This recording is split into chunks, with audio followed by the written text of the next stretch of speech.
There came a time when the old gods died. The brave died with the cunning. The noble perished, locked in battle with unleashed evil. It was the last day for them. The final moment came with the fatal release of indescribable power, which tore the home of the old gods asunder, split it in great halves, and filled the universe with the blinding death flash of its destruction. In the end, there were two giant molten bodies spinning slowly and barren, clean of all that had gone before, adrift in the fading sounds of cosmic thunder. Silence closed upon what had happened. A long, deep silence, wrapped in massive darkness. It was this way for an age. Then there was new light. Jack Kirby wasn't subtle when displaying political messages in his work, and nothing is more evident of this than in his creation of the Fourth World. From metaphorical depictions of bigotry to characters being literal stand-ins for exemplifying his point, Kirby was able to tell a story about cosmic gods and use this as a vehicle to talk about humanity's nature. Today's not going to be the usual depiction of story beats and recapping stories, but looking at the political messaging presented by Kirby within the Fourth World. The two primary sources that I used for this essay are Kirby, King of Comics by Mark Evanier, and Hand of Fire, The Comics Art of Jack Kirby by Charles Hatfield. Methods for purchasing this book will be linked in the description. If you feel so inclined, please leave a like and subscribe to the channel. We just had a rebrand recently, so that'll help. Now, let's start off with the history lesson. Jack Kirby left Marvel Comics in 1970 after a dispute with the company and specifically Stan Lee's insistence on assuming credit for all created stories. He came to DC Comics and asked for a book that had no creative team attached, as he didn't want to take work from another creator. His stipulation for the move to DC was either he was going to be working with a writer providing a full script up front, or he would be writing the book along with doing the art. Jack stated, "If you don't fill in the balloons, they don't give you credit for writing." Kirby didn't want to continue the Marvel-style approach to storytelling because he saw himself as taking the brunt of the decisions while also not being financially incentivized to do so. DC offered him the title Superman's pal, Jimmy Olsen. Surprisingly for some, this is the origin point for the Fourth World, with Darkseid appearing in issue 134 in December of 1970. The first issue of New Gods and the Forever People released in February of 1971. Mr. Miracle's first issue released in April of 1971. The concept of the Fourth World was spawned from an idea that Kirby had while working on Thor over at Marvel. He envisioned a second generation of gods that arose from the ashes of Ragnarok. The Forever People were created to be a team of teenage characters hailing from New Genesis and arriving on Earth. Influenced by the current social opposition to Vietnam and Richard Nixon, this team was created as a stand-in for the youthful movement to instill a better future for a world spiraling into danger. The New Gods title was the main title of the initiative, showcasing the inner turmoil of Orion. Orion was raised by Highfather and was also the biological son of Darkseid. The series is a study on nature versus nurture,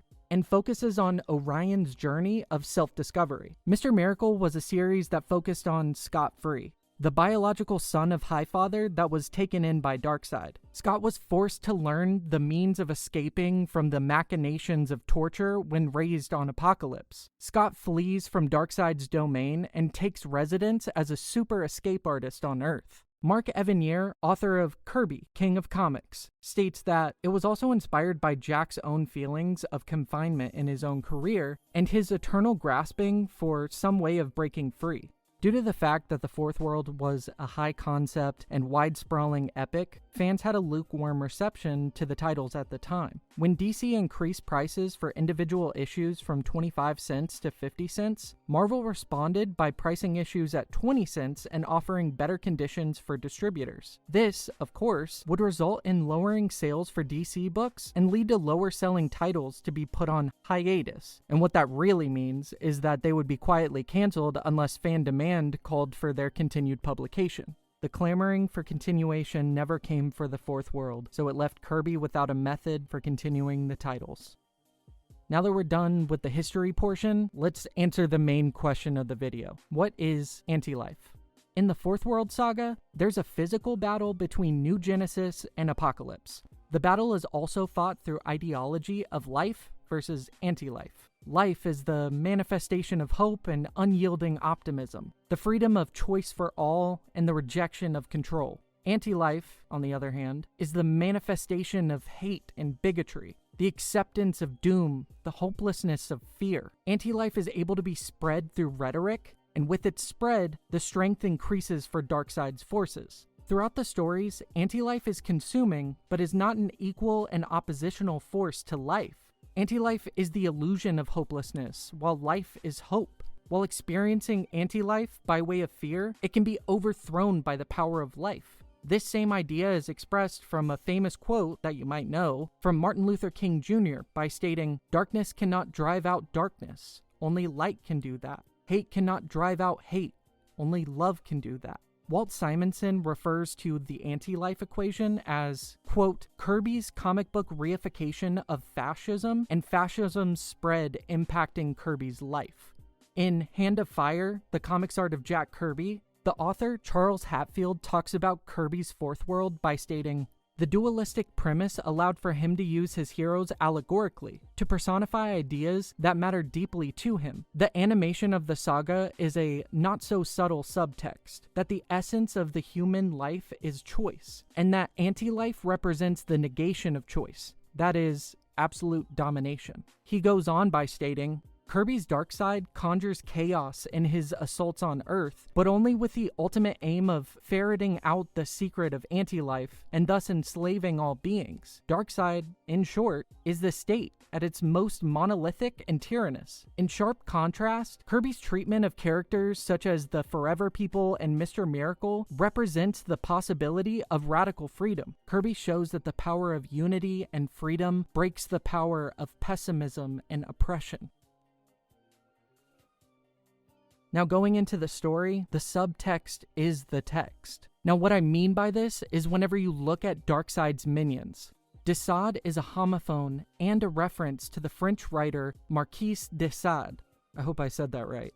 The writer's work showcased his characters gaining pleasure from the pain inflicted on others. This is where the term sadism comes from. Caliban is one of the sons of Darkseid, constantly vying for his father's approval. Caliban's name is derived from Caliban, a character from William Shakespeare's The Tempest that is depicted as being half man, half monster. Granny Goodness runs an orphanage on Apocalypse to train, and what I mean by that is brainwash and cultivate extremists, into the forces of Darkseid. Glorious Godfrey is used as a means to satirize evangelical Christian extremism and a direct parody of Billy Graham. And if I didn't convince you already, Vermin Wunderbar is just a literal translation of Adolf Hitler working for Darkseid. The Fourth World's narrative serves as a means to proactively address and put an end to the rise of fascism while displaying the many ways that it can arise. In New Gods, we follow Orion's goal of stopping Darkseid's influence over Earth, and we are presented with his own flaws in the process. The reader originally is to assume that because he is fighting against Darkseid that he must be a flawless protagonist, but Kirby refused to portray Orion with the simplistic approach. Orion is constantly within a struggle between his biological heritage to Darkseid and his upbringing by Highfather. He is a man at war with himself, and is a direct reflection of the war in New Genesis and Apocalypse. Orion constantly attributes righteousness to those on New Genesis, but sees himself as a lower creature. Orion is portrayed with such complexity by showcasing the themes and the overarching narrative within its main character. In issue 5 of New Gods, we witness Orion's brutality and ferocity within a fight scene between himself and a servant of Darkseid named Slig.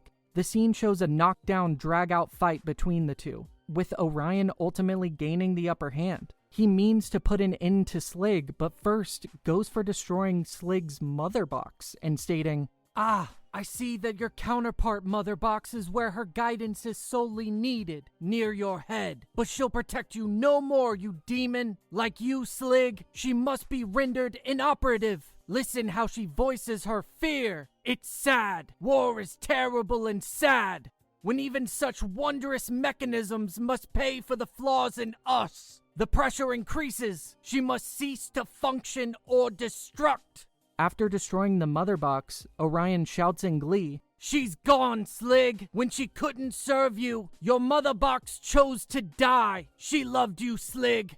It's then revealed that Orion hides his true face and shows the difference between how he normally is portrayed in a conventionally attractive way by the utilization of the mother box. He hides his true self in fear of being the outcast that he fears that he will become because of his heritage. Issue 6 of New Gods is a deconstruction of sentiment towards the war in Vietnam by showcasing a son that is a conscientious objector and a father that is a veteran of World War II. The issue depicts the son showing more bravery in the rebuking of violence for a cause that he does not believe in, and shows the son to be brave in the face of required action. The father, on the other hand, is shown to be crippled in the face of violence and blinded by the need to prove himself to see his son's bravery. The same sentiment is displayed in Issue 7's story titled The Pact.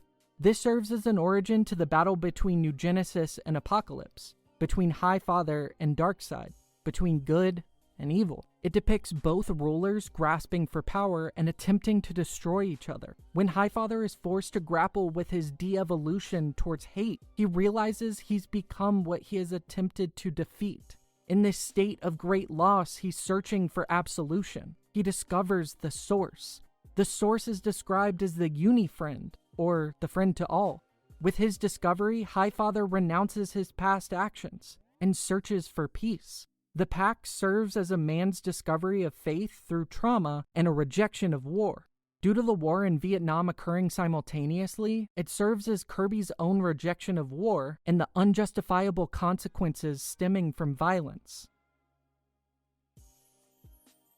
The source, like everything else, is an everyday fact. We live, the sources lives with us day by day. We don't know what the source is, where it is. We can't identify its form, but we know it's there. This thing,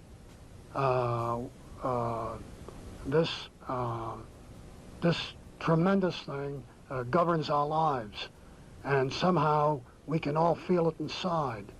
It's referred to as spiritual, it's referred to in many other ways, but we know instinctively that it's there, and that's what I put down in my stories, because like everybody else, I felt this thing, and I felt that it was real, and I've kept it with me all my life.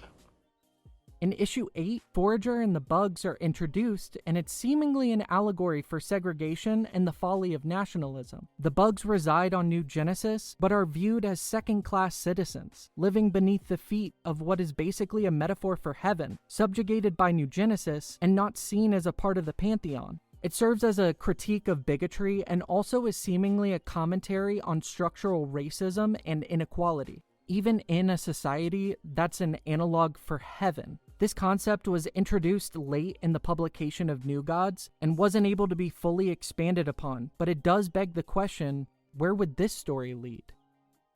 In the Forever People, we follow their adventures on Earth and their introduction towards humanity, often leading the group to confront the forces of Darkseid or even Darkseid himself.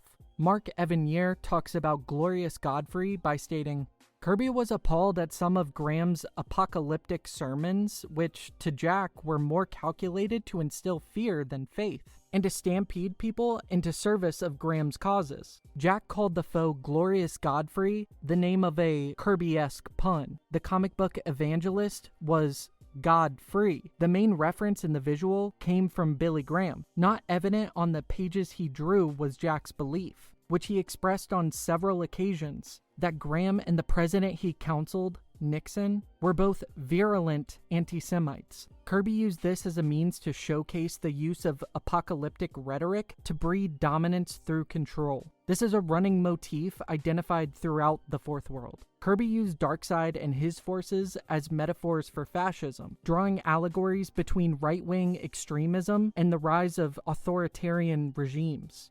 Keep in mind, Kirby was a Jewish man who fought in World War II, so he was accurately identifying the modern rhetoric for what it was, the escalation towards totalitarianism. The control over citizens and the indoctrination for ideals are depicted throughout the machinations of Darkseid's forces. Happy Land appears in issues 4 through 6 of The Forever People, and is depicted as a death camp with the illusion of being an amusement park. It's presented as a parody of Disney's amusement parks, and if we look deeper, it's a critique of the controlling nature of capitalism. Jack Kirby hated two things: Nazis and corporations. This is depicted in an insightful article titled "The Politics of Jack Kirby's Fourth World" that I stumbled upon while doing research, and I'll put it in the description as well. The author states, in every way, either by direct description or the use of frightening symbolism, Kirby puts big business in the bad guy's corner. For instance, it may not be significant that Darkseid's city-wide fear inducer is hidden in a gaudy advertising billboard, even though it seems somehow right that a device meant to modify mass behavior to make people buy something they might not otherwise buy should be used to modify it in another way, throw the whole city into a state of panic. But it cannot possibly be a coincidence that the prisoners of Darkseid and Glorious Godfrey are held in a vicious variation of Disneyland, not when we think what Disneyland actually means to its creator. For Walt Disney did not only see it as an amusement park, he came to see its successful solution of difficult crowd handling and public order problems as a trial run for an attempt to, and I quote, solve the problems of American cities. He really believed with the right amount of planning and regimentation, he could find a way to design cities that did not suffer from crime, poverty, and violence. Add to this that Disney was a hard-right businessman who was disposed to make excuses for Nazis until 1939, and shocked all Hollywood in 1938 by welcoming Nazi filmmaker Leni Riefenstahl, I don't care if I mispronounce that, 2 weeks after the Night of Broken Glass, and you get the picture. Adding on to this, Kirby also previously stated that the inception of Galactus was in part a metaphor for corporate traders that would buy small enterprises, hollow out the resources, and then move on, leaving a husk. Jack was always rallying against business owners and their unfair treatment of workers. So utilizing these stories surrounding the spread of fascism through capitalist exploitation and greed is indicative of Kirby being able to fully understand how the exploitation would lead towards authoritarianism. When I first read the Fourth World saga, I could tell that it was a masterclass from the creator. I could feel Jack exercising his demons throughout every chapter. I wondered if this was a ballad of a man who was broken by the industry that he helped cultivate, or if it was him dealing with the emotions of the current socio-political climate. It turns out that both can be true at once. Jack never strayed from incorporating biting politics into the saga and made his stances known to all who would listen. These books are severely ahead of their time and are incredibly important today. You know, it'd be really nice if DC were to continue Kirby's epic with someone who can manage to balance space operatics with political commentary. I guess only time will tell.